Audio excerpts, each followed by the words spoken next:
Hello, hello.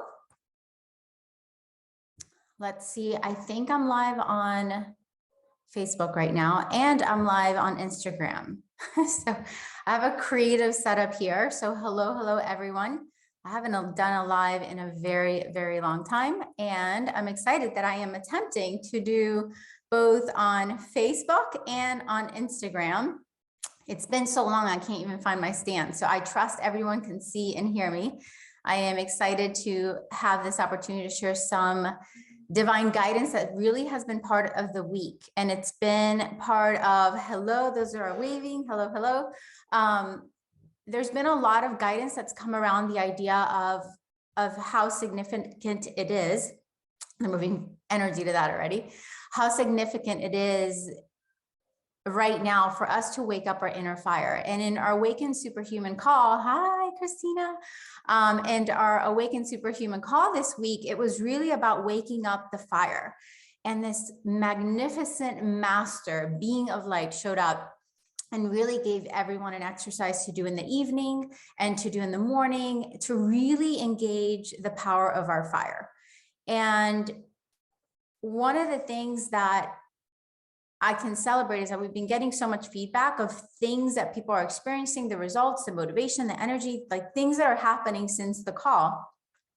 And I wanted to just come live today to share a little bit of that.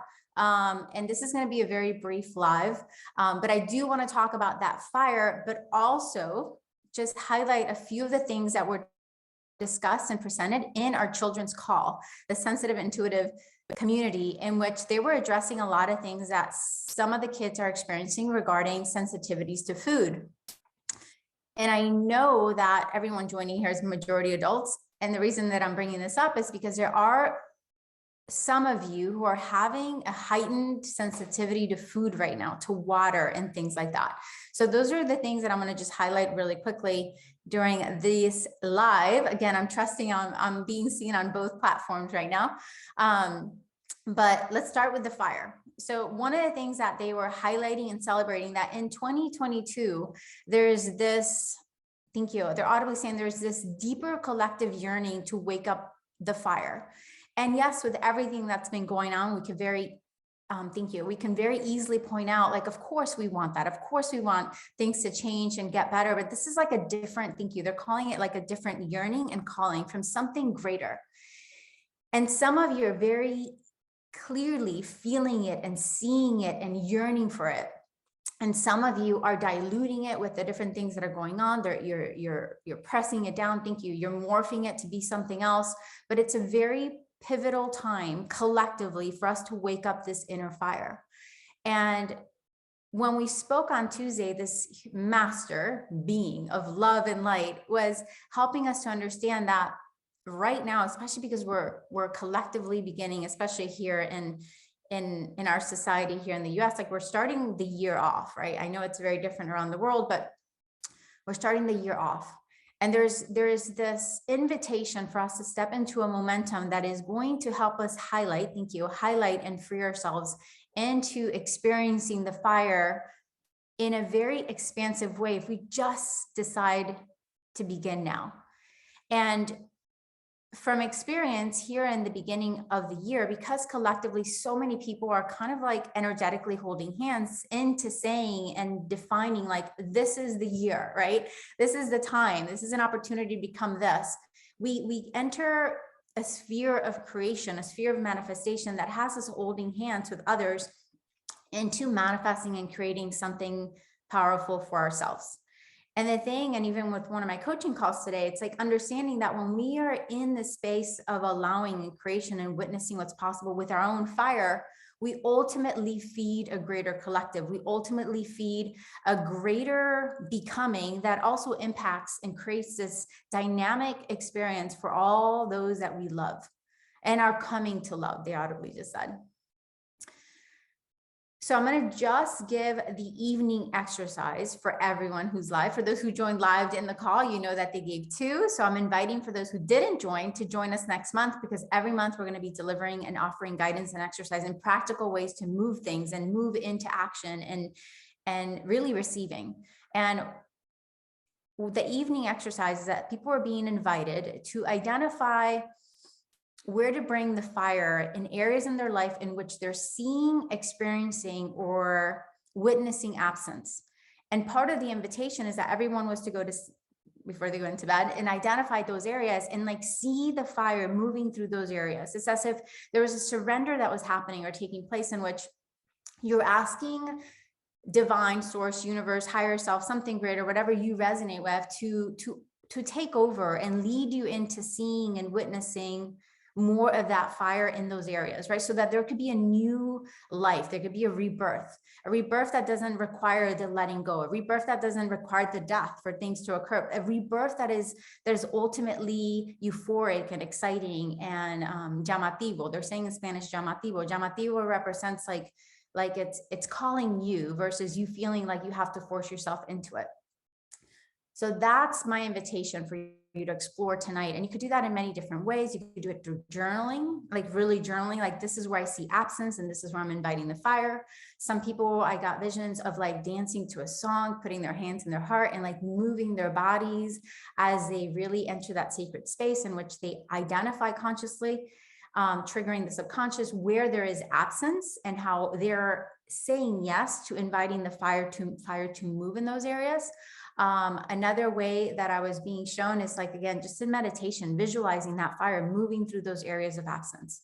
And again, if you were there live or a part of our membership platform, you'll get to connect to the fire that was being invited in the morning, which is more about passion and motivation and creation and seeing things in flow. And again, celebrating the feedback we've been getting about how it's been palpably felt and experienced by people who've been doing it. So the next conversation, or part of the conversation, is that in our kids community, again, sensitive, intuitive kids, they talked about the sensitivities of food. So if you're seeing this with your children or with yourself, for some reason, there's something moving. And apparently the sensitivities or the responses in the physical body that are happening around food and water is heightened.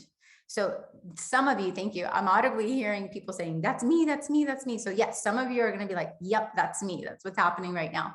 And one of the things that I just want to really go into articulating, and part of what was being encouraged with the parents and really helping their kids understand, that we have to get to a place in which we're retraining ourselves to understand that we do have, once again, this inner fire, but that ultimately we've adopted disabilities right now, especially with everything that's going on. We've adopted some disabilities that are not meant to be ours.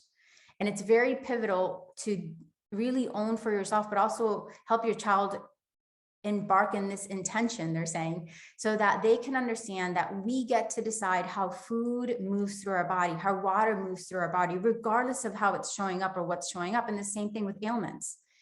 And we ultimately have to get into a place that we need to own that we're here at a perfect time. We're here because we know we were meant to be here. And that we can redefine on how we guide our body into understanding that it can respond in a different way and it can transmute things in a different way.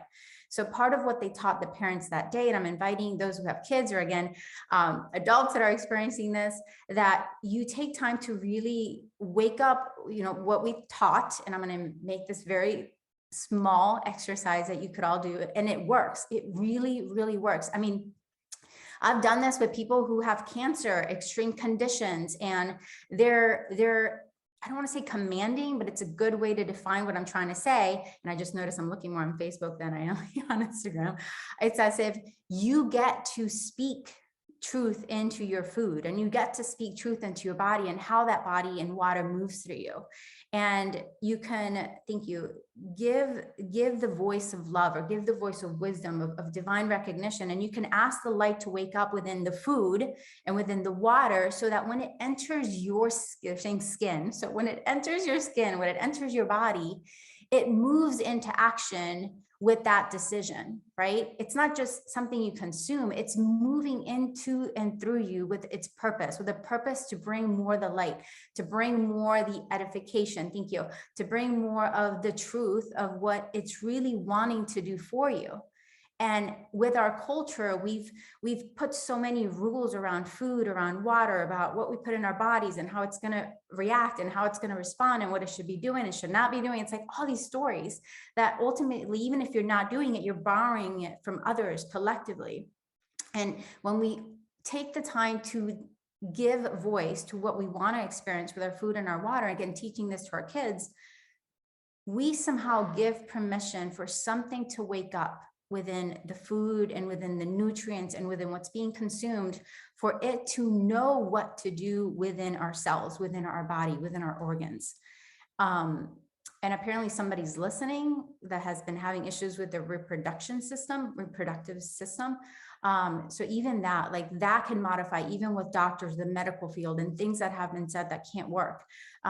You giving purpose to your food with just your intention and attention can really shift how your body responds and experiences its relationship with it. And again, we're bringing this up because apparently there's people who are having sensitivities heightened more than usual. So this is something for you and anybody else who feels inspired to explore that. Thank you so much for those that joined live, who are watching on replay. I'm planning on doing these once a week, a minimum of once a week on Thursdays. I trust I'll be seeing more of you and looking forward to sharing more. Have an amazing, outstanding, epic day. Bye. Bye on Facebook and bye on Instagram.